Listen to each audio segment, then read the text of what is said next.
வணக்கம். இந்த வீடியோவில் நாங்கள் பார்க்க இருப்பது குழந்தைகளுக்கு பழக்க வேண்டிய உணவு பழக்க முறையும் மற்றும் அவர்களுக்கு எவ்வாறு உணவு மீது விருப்பத்தை ஏற்படுத்துவது பற்றியதும் ஆகும்.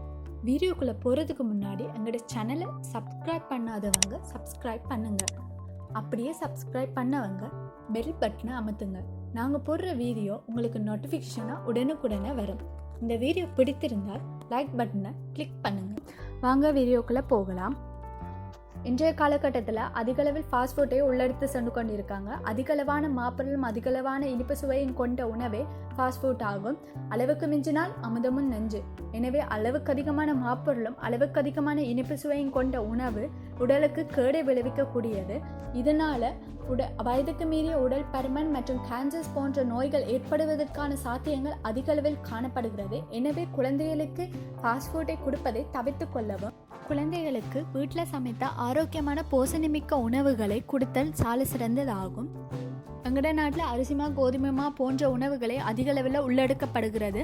அதாவது தோசை, இட்லி, இடியப்பம், சோறு போன்றவையே அதிக அளவில் உள்ளெடுக்கப்படுகிறது. இதனால் குழந்தைகளுக்கு சலிப்புத்தன்மை ஏற்படுவதோடு மாப்பொருள் கூடிய போஷணையே அதிகளவில் உள்ளெடுக்கப்படுகிறது. குழந்தைகளுக்கு மாப்பொருள் மட்டுமே போஷணை ஆகிவிடக்கூடாது. ஏனைய போஷணை பொருட்களும் உணவில் உள்ளடங்குதல் அவசியமானதாகும். அதாவது கல்சியம், புரதம், விட்டமின், மினரல்ஸ் என்பவனவும் உள்ளடங்குதல் அவசியமானதாகும்.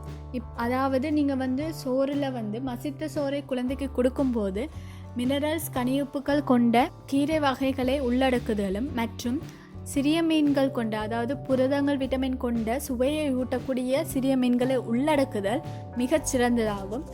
அவ்வுணவை கொடுக்கும்போது நீங்கள் சிறிய உருண்டைகளாகவோ அல்லது நட்சத்திர வடிவமாகவோ இல்லாட்டி அவர்களை கவரும் வகையில் அவர்களுக்கு பிடித்த வடிவங்களிலும் செய்து கொடுத்தல் மிகச் சிறந்ததாகும். நாளாந்த வாழ்க்கையில் பழங்கள், மரக்கறிகள் போன்ற உணவுகளும் உள்ளெடுத்தல் நல்லதாகும். வகை வகையான விதவிதமான பழங்கள், மரக்கறிகளை உள்ளெடுத்தல் நல்லது. ஒரே விதமான பழங்கள், மரக்கறிகளை கொடுப்பதை தவிருங்கள். விதவிதமாக கொடுப்பதனால் குழந்தைகளுக்கு சலிப்புத்தன்மை ஏற்படுவதை குறைத்து கொள்ளலாம்.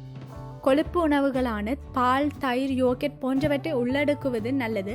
ஒவ்வொரு நாளைக்கு ஒவ்வொன்று கொடுங்க. அதாவது யோகர்ட் இன்றைக்கு கொடுத்தீங்கன்னா நாளைக்கு தயிரை கொடுங்க. இவ்வாறு மாறி மாறி கொடுக்கணும். ஒரே மாதிரி கொடுக்க வேண்டாம். ஃப்ரூட்ஸ், மரக்கறியை யூஸ் ஆகவும் மசித்தும் கொடுக்கலாம். மற்றும் சூப் கொடுக்கும்போது அதில் இறைச்சி, மீன்கள் போன்றவற்றை சுவைகளை அதிகளவில் ஊட்டி கொடுங்கள். அதோடு அவர்களுக்கு பிடித்த கார்ட்டூன் வடிவங்கள் அல்லது அவர்களை கவரும் வகையில் உணவுகளை செய்து கொடுப்பதனால் அவர்கள் உணவை விரும்பி உண்பார்கள். குழந்தைகளுக்கு பசி எடுத்தால் மட்டுமே உணவை கொடுங்கள். ஏனைய நேரங்களில் வில்லங்கமாக கொடுக்க வேண்டாம். தொட்டில் பழக்கம் சுடுகாடு வரைக்கும் என்று சொல்லுவாங்க.